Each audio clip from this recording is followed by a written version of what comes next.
கர்த்தருடைய பரிசு நாமத்திற்கு சோதரம் உண்டாவதாக. இன்றைய ஜீவ வார்த்தை நிகழ்ச்சியை கேட்டுக்கொண்டிருக்கும் அனைவரையும் கர்த்தருடைய பரிசு நாமத்தினால் வாழ்த்துகிறேன், ஆசீர்வதிக்கிறேன். இன்றைய தின தியானத்திற்கு தேவன் கொடுத்த வேத பகுதி யோபு, அதில் 36ஆம் அதிகாரம், அதில் 5ஆம் வசனம். யோபு 36:5. இதோ தேவன் மகத்துவம் உள்ளவர், அவர் ஒருவரையும் புறக்கணியார், மன உருக்கத்திலும் அவர் மகத்துவம் உள்ளவர். இன்றைய தினம் இதை கேட்டுக்கொண்டிருக்கும் விசுவாசிகளே, தேவன் ஒருவரையும் புறக்கணியாத தேவன். இன்றைக்கு நம்மள சொல்ல ஆசைப்படுகிற ஒரு காரியம் என்னவென்றால், நான் யாரையும் புறக்கணிக்க மாட்டேன், யாரையும் தள்ளி வைக்க மாட்டேன் அப்படின்னு சொல்ல ஆசைப்படுகிறார். இதுல எத்தனை காரியங்கள் பாருங்க, 2 காரியங்கள் சொல்லப்பட்டிருக்கு, 3 காரியங்கள் சொல்லப்பட்டிருக்கு. ஒன்று, மகத்துவம் உள்ளவர், யாரையும் புறக்கணியார், மன உருக்கத்திலும். அப்ப இந்த மகத்துவம் உள்ளவர்ன்றதே 2 தடவை வருது.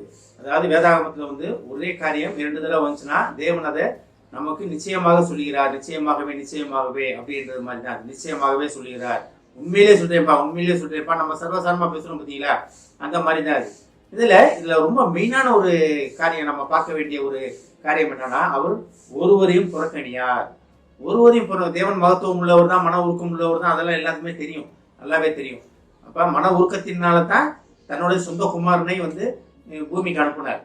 ஆனா தேவன் ஒருவரையும் புறக்கணியார், யாரையும் புறக்கணிக்க கூடாது, யாரும் தேவனை பற்றிய அறிவுல இருந்து விலகி போயிடக்கூடாதுன்றக்காக தான் சொந்த குமாரனை அனுப்பி ரத்தம் சிந்தி நமக்காக, நம்ம ஒரு மீறுதலுக்காக, அவரை அறியாமல் இருந்த நம்மளை தேவனை அறிந்து கொள்ளும்படியாக அவர் சொந்த குமாரனை ரத்தம் சிந்தி சிலுவையிலே பலியாக்கினார். இது நமக்காகவே நடந்த காரியம். ஆனா தான் சொல்றாரு, அவர் ஒருவரையும் புறக்கணியார். ஒருவரையும்னா எப்படி? ஒருவரையும்னா தேவனை அறிந்தவர்கள் அறியாதவர்கள் யாரா இருந்தாலும் சரி. ஏன்னா எல்லாமே தேவ சாயலாக படைக்கப்பட்டவங்க, எல்லாமே தேவனால் பூமிக்கு அனுப்பப்பட்டவங்க. என்னை அனுப்பினவர் என்னுடனே இருக்கிறார், அவருக்கு பிரியமானபடி நான் எப்பொழுதும் செய்கிறபடியினால் அவர் என்னை தனியாக இருக்க விடுவதில்லை, நம்ம யோவான்ல படிக்கிறோம். இதே தான் இது இங்கே. அவர் யாரையும் புறக்கணிக்க மாட்டார். அப்ப நீங்க எந்த இடத்துல இருந்தாலும் சரி, எந்த எக்ஸ்ட்ரீம்ல இருந்தாலும் சரி, தேவன் உங்களை புறக்கணியாத தேவன். ஒருவேளை நம்ம நினைக்கலாம், நான் தேவனுக்கு பிரியமான காரியம் செய்யறேனா அப்படின்னு நினைக்கலாம். ஆனா அது கிடையாது. நம்ம காரியங்கள், நம்ம காலங்கள், நம்மளோட நேரங்கள், நம்மளோட காரியங்கள், செய்கைகள் அனைத்தும் ஏற்கனவே தேவனால ப்ரீ டிசைடட். அதாவது ஒரு கம்ப்யூட்டர்ல பாத்தீங்கன்னா அது மெமரி இருக்கும், அதுல ஏற்கனவே இருந்தது தான் அது யூஸ் ஆக முடியும். நீங்க புதுசா அதுல போய் தேடினீங்கன்னா ஒண்ணுமே இருக்காது. அது மெமரியில என்ன இருக்கோ அதுதான் அதே மாதிரி ஒரு ப்ரோக்ராம் பண்ணப்பட்ட மக்கள். நம்ம தேவனுக்காக ஓடுவதற்காக, தேவனுடைய சத்தத்தை கேட்பதற்காக, தேவனுடைய வார்த்தைகளை கேட்பதற்காக, பேசுவதற்காக நம்ம ப்ரோக்ராம் பண்ணப்பட்ட மக்கள். நம்ம அதை நம்ம முதல் விசுவாசிக்கணும். அப்ப தேவன் யாரையும் புறக்கணியார்னா, ஒருவேளை நம்ம நினைக்கலாம், தேவன் நேற்றாலாம் பேசுவார் அப்படின்னா, உங்களிடம் பேசுவதற்காகவே தேவன் வந்திருக்கிறார். இயேசு கிறிஸ்து பூமியில வந்தது காரணமே அது காட்டினார், ரத்தம் சிந்தது காரணமே தான். நம்ம எல்லாம் சரியானதுக்கு அப்புறம் தேவன்கிட்ட வருவோம்னு நினைச்சோம்னா முடியவே முடியாது. தேவன் நம்மளை ஏற்கனவே சிலுவையிலே எல்லாம் முடிஞ்சதுன்னா எல்லாத்தையும் சரி பண்ணிட்டார்.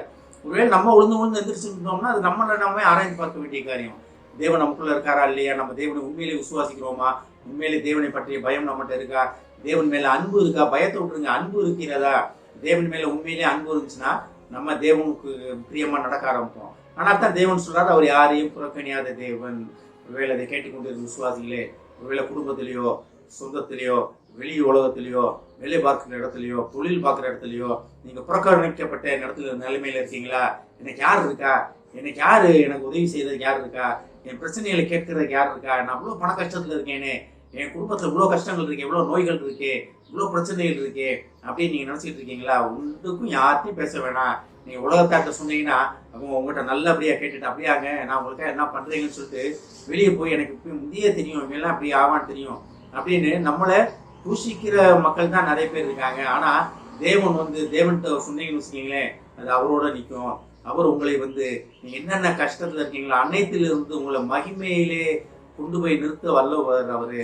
ஆனா தான் அவர் ஒருவரையும் புறக்கணியார் தேவன். ஏன்னா அவர் நாம மகத்துவம் உள்ளது, அவர் நாம மகத்துவம் உள்ள நாமமுடைய தேவன். அவர் நாமத்தின் நிமித்தம் நம்ம எதை கேட்டாலும் நான் அதை தருவேன்னு சொன்ன தேவன்.